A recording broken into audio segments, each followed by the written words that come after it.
Joshi, please start the proceedings. Thank you my lord. Your honour, आज मैं एक divorce case file करने जा रही हूँ और ये हमेशा की तरह सामान्य डाइवोर्स केस है। नहीं, ये डिवोर्स का कारण थोड़ा अजीब है और इसीलिए फैमिली कोर्ट ने ये मैटर बर्खास्त किया था और हमें हाई कोर्ट के बेंच के सामने ये केस लाना पड़ा। Order. Please let Advocate Joshi finish first. Thank you my Lord.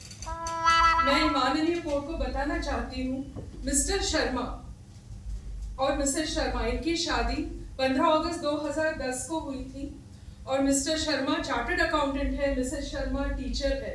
दोनों पढ़े लिखे होने के बावजूद भी इस मोड़ पे आए हैं, डाइवोर्स फाइल किया है, इसका हमें खेद है। लेकिन हाल ही में मिसेस शर्मा को ट्यूबरक्लोसिस हुआ है, जो एक भयंकर संक्रामक बीमारी है। मैं माननीय कोर्ट को बताना चाहती हूँ, हिंदू मैरिज एक्ट तहत एक संक्रामक बीमारी होना डाइवोर्स का एक कारण, वाजिब कारण बन सकता है। ट्यूबरक्लोसिस एक संक्रामक बीमारी है जो हवा में फैलती है।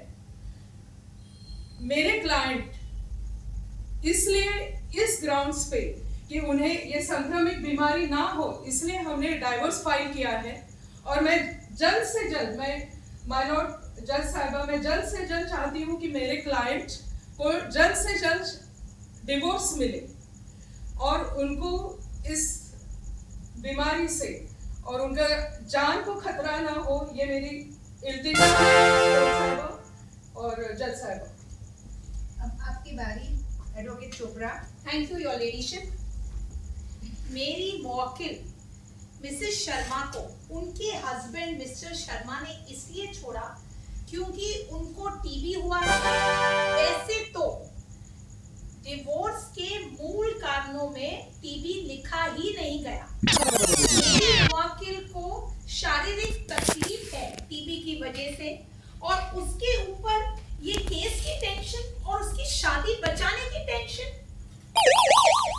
मैं बताना चाहती हूँ कि हिंदू मैरिज एक्ट 1955 के अंतर्गत डिवोर्स के मेडिकल कारण में लाइलाज मानसिक रोग, गंभीर कुष्ठ रोग यानी लेप्रेसी या कोई भयंकर संक्रामक बीमारी हो सकती है। मैं मानती हूँ कि टीबी भी एक संक्रामक बीमारी है, लेकिन वो लाइलाज नहीं है, उसकी ट्रीटमेंट हो सकती है। वैसे तो 3 साल पहले शर्मा जी को कोविड हुआ था और मिसेस शर्मा ने उनकी कितनी अच्छी देखभाल की, पूरी ट्रीटमेंट दी और उनकी वजह से मिसेस शर्मा को भी कोविड हो गया, पर उन्होंने डिवोर्स का केस नहीं डाला। और अब जब मिसेस शर्मा को ट्यूबरक्लोसिस हुआ है, जो लाइलाज नहीं है, जिसकी ट्रीटमेंट डॉक्टर किंजल मोदी जैसे अच्छे डॉक्टर के साथ चल रही है, तब उन्होंने ये डिवोर्स का केस डाला है। ये बिल्कुल गलत बात है।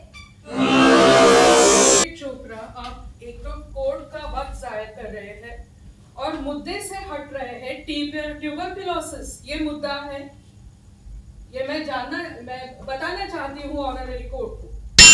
Sustained. Advocate Chopra, please restrict to the tuberculosis. Don't move about with the COVID. COVID had come and COVID is gone. Okay, Thank you, madam. Okay your honour.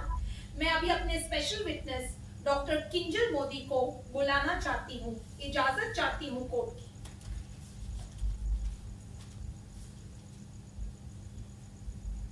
Permission granted. मैं doctor Modi के पहचान करवाती हूँ इस court से।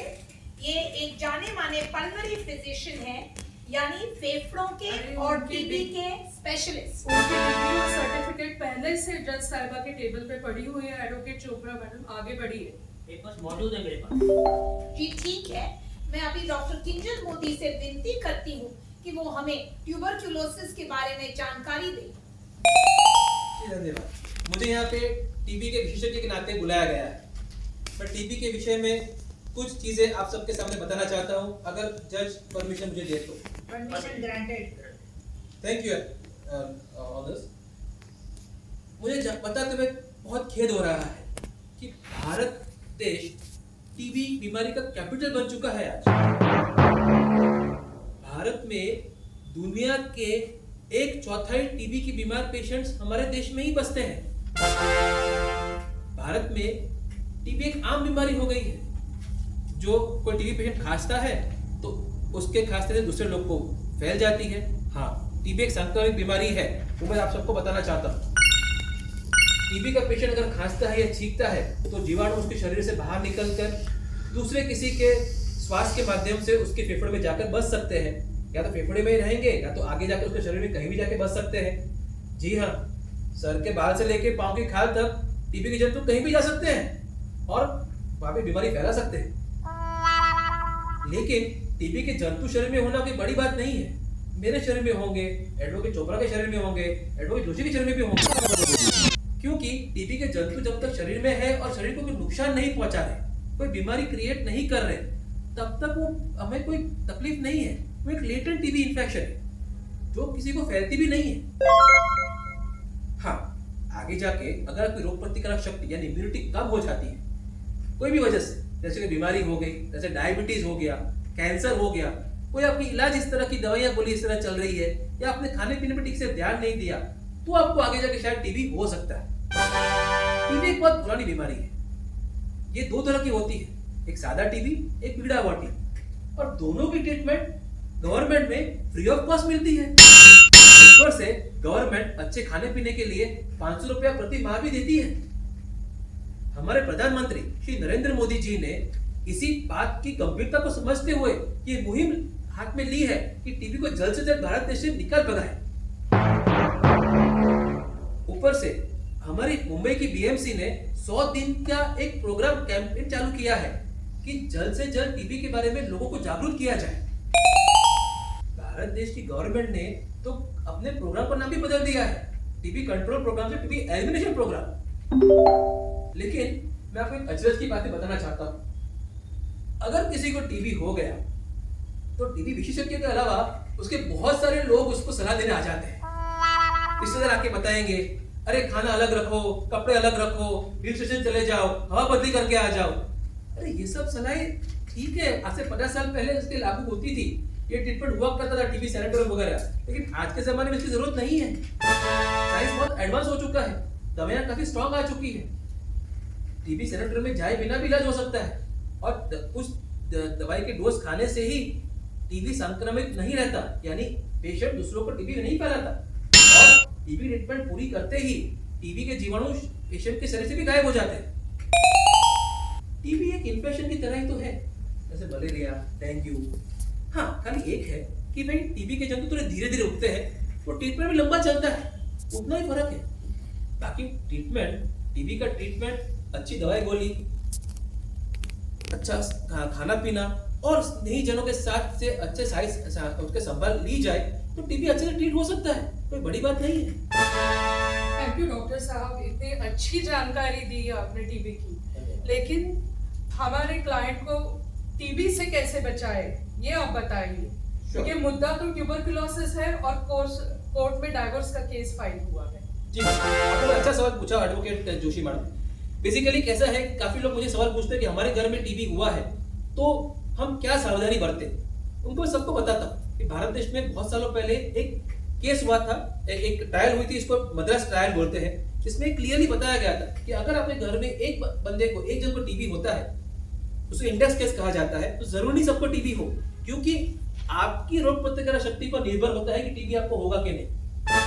फिर भी आज के जमाने में गवर्नमेंट और मुंबई की बीएमसी एक खास ध्यान रखती है कि घर में अगर टीबी किसी को हुआ तो उसके घर वाले सभी का टेस्ट किया जाता है और उनको टीबी ना हो उसके लिए भी ट्रीटमेंट फ्री में दी जाती है। थैंक यू डॉक्टर मोदी, आपकी बहुत अच्छी जानकारी हुई। You can go now.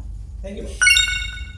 तो जज साहब, अब हमको समझ आया है कि टीबी डिवोर्स का कारण नहीं बन सकता है। तो मेरी आपसे गुजारिश होगी कि आप ये केस खारिज करें और ये दंपति की शादी को बरकरार। अपना फैसला सुनाने से पहले कवि सुंदरम की कविता से प्रेरित होके मैं कुछ कहूंगी। हणो ना क्षय रोगिने द्विगुण बनशे क्षय रोग जगतमा। हणो ना क्षय रोगिने દ્વિગુણ બનશે ક્ષય રોગ જગતમાં. લડો ક્ષય રોગ સામે, લડો ક્ષય રોગ સામે, અડગ દિલના ગુપ્ત બળથી, અડગ દિલના ગુપ્ત બળથી. मतलब हमें टीबी के मरीजों के साथ नहीं लड़ना है, हमें टीबी के खिलाफ लड़ना है, पूरे जोर से और पूरे दिल से. हमें इस रोग को एक सामाजिक कलंक बनने से रोकना है और हम यह तभी कर सकते हैं जब हम इन मरीजों के साथ संवेदना से रखें और उनका ख्याल रखें, और साथ में हमें अपना भी ख्याल रखना है जिससे कि यह बीमारी आगे न फैले. मेरे इतने लंबे कैरियर में मैं इस केस से दुखी हो गया हूँ, इसलिए हिल गया हूँ कि लोग टीबी के लिए डिवोर्स केस फाइल करने लगे. डॉक्टर मोदी और एडवोकेट चोपड़ा के माध्यम से मैं समझ गया हूँ कि मुंबई की बीएमसी और गवर्नमेंट टीबी के लिए कितनी मेहनत कर रही है. मैं इसीलिए कहता हूँ टीबी को तोड़ो, घरों को नहीं. मैं एक शेयर करता हूँ कि घर बसाना आसान है लेकिन किसी के दिल में बसना मुश्किल. अगर हो बसे किसी के दिल में तो निकलना मत है तंग दिल.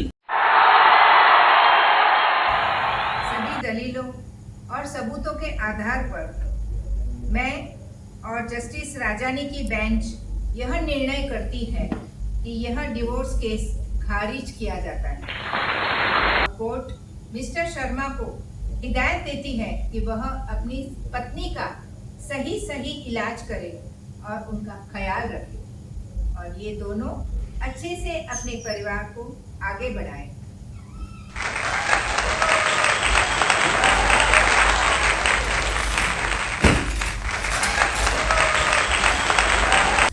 Yes, we can end TB. Commit, Invest. Deliver. but let us end the social stigma behind TB first. Thank you.